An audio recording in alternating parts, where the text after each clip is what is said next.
अस्सलाम वालेकुम रहमतुल्लाहि व बरकातुहू। आज एक ऐसा इशू जो बहुत अफसोसनाक है, सुबह सुबह ख़बरों में पढ़ने को मिला। सुनने को तो पहले से मिल रहा था, लेकिन हम अपने ऐसे न्यूज़ पर ज़्यादा भरोसा करते हैं जो प्रिंट होने के बाद हमारे सामने आती है।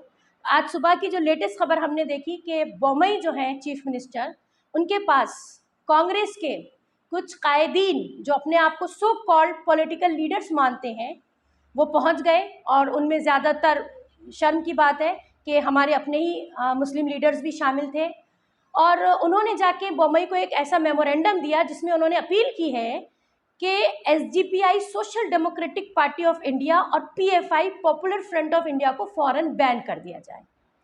यहाँ पे समझने की जो ज़रूरत है वो ये है कि एसडीपीआई और पीएफआई क्या कोई ख़तरा है, या एसडीपीआई और पीएफआई कांग्रेस के लिए इनसिक्योरिटी है, या फिर कांग्रेस जो है आज वो इतनी फजूल और इतनी बेकार हो चुकी है कि उनके पास करने के लिए कोई काम नहीं रह गया है। आज उनकी क़यादत ख़त्म हो चुकी है, आज लोगों ने उनको पूरी तरीके से नकार दिया है, जिसका रिज़ल्ट ये है कि अब वो जो है दूसरी पार्टीज़ को बैन करने के लिए अपील कर रहे हैं।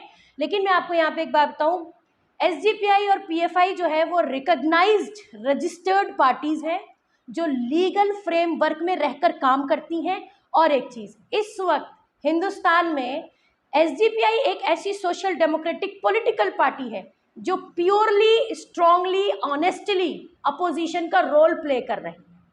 क्योंकि जो इससे पहले अपोजिशन पार्टीज़ थी, सो कॉल्ड सेक्युलर पार्टीज़, जिसमें बड़ा नाम कांग्रेस का आता है, उनका जब रिजल्ट कार्ड आया तो उसमें उनको सारे सब्जेक्ट्स में 0 0 0 मिल गए। अभी हमने देखा यूपी इलेक्शन में यूपी की आम जनता ने, चाहे वो जाहिल हो या पढ़ी लिखी हो, इनके मुंह पे दरवाजे बंद कर दिए। जिस तरह का रिजल्ट कांग्रेस को देखने को मिला यूपी में, उससे ये साफ हो जाता है कि अब कांग्रेस पे से भरोसा हिंदुस्तानियों का उठ चुका है, क्योंकि इनको मौका मिला 70 साल काम करने का, इन्होंने नहीं किया।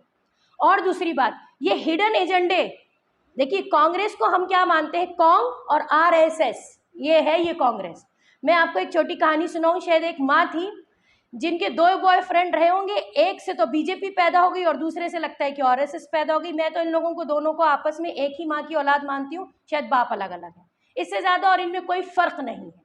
अभी कांग्रेस जिस तरह की हरकतें कर रही है इंतहाई शर्मनाक है। बजाय इसके कि कांग्रेस जो है वो अपनी साख बचाती, बजाय इसके कि कांग्रेस ये कोशिश करती कि उनकी कहाँ लूप होल्स हैं वो उसको रेक्टिफाई करें, वो और दिन ब दिन गिरीली हरकतें कर रहे हैं।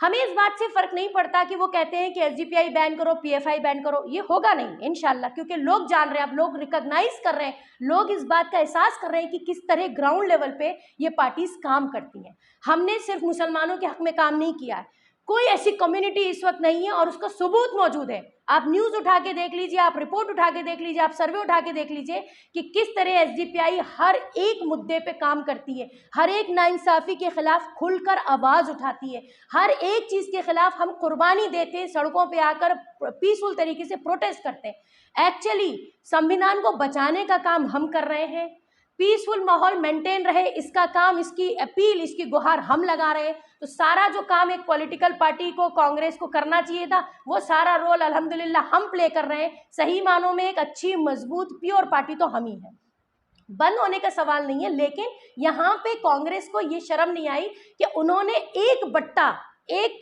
डार्क स्पॉट अपने नाम पे और लगा लिया। हमें ये भी पता चल गया कि अच्छा ये है वो ट्रेटर्स, कम्युनिटी के भी और पॉलिटिकल जिसे कहते हैं कि पार्टीज़ के भी, ये गद्दार हैं। एक्चुअली इनको इस बात से फ़र्क नहीं पड़ता कि कोई पार्टी अच्छा काम कर रही है, शायद इनको यही तकलीफ है कि कोई पार्टी अच्छा काम क्यों कर रही है। तो बहरहाल इन्होंने जिस तरह की हरकत की है शर्मनाक है। और बोम्मई जो है, जिनसे हमें ये उम्मीद थी कि अब ये आए हैं तो कर्नाटका का ये डेवलपमेंट देखेंगे, कर्नाटका के नाम पे कुछ बड़ी अचीवमेंट्स होंगी। अभी आप देखिए कि तमिलनाडु का जो चीफ मिनिस्टर है स्टालिन, उन्होंने जाके अरब कंट्रीज़ में बैठकर मीटिंग करके एक बड़ा फंड रेज किया और उन्होंने जॉब्स की बात करी। ये होते हैं लीडर्स, ये इनको सीखना चाहिए, इनसे शर्म आनी चाहिए, इनसे सबक लें कि ये किस तरह अपने स्टेट के डेवलपमेंट और ग्रोथ के लिए काम कर रहे हैं। और एक होते हैं हमारे चीफ मिनिस्टर बोम्मई साहब, जो कहते हैं कि हलाल पे वो बात करेंगे, वो कहते हैं कि हिजाब जो है वाकई में बैन होना चाहिए, और जो हर तरह की गलत पॉलिसीज़ को जो है सपोर्ट कर रहे हैं, बैकअप दे रहे हैं। तो बहुत अफसोस की बात है, कर्नाटका हमेशा से अपने पीसफुल माहौल के लिए जाना गया, अपने कल्चर, अपने ट्रेडिशंस के लिए जाना गया, लेकिन आज वही कर्नाटका है जो बहुत सारी शर्मसार कर देने वाली इश्यूज़ और एजेंडे के लिए जाना जा रहा है।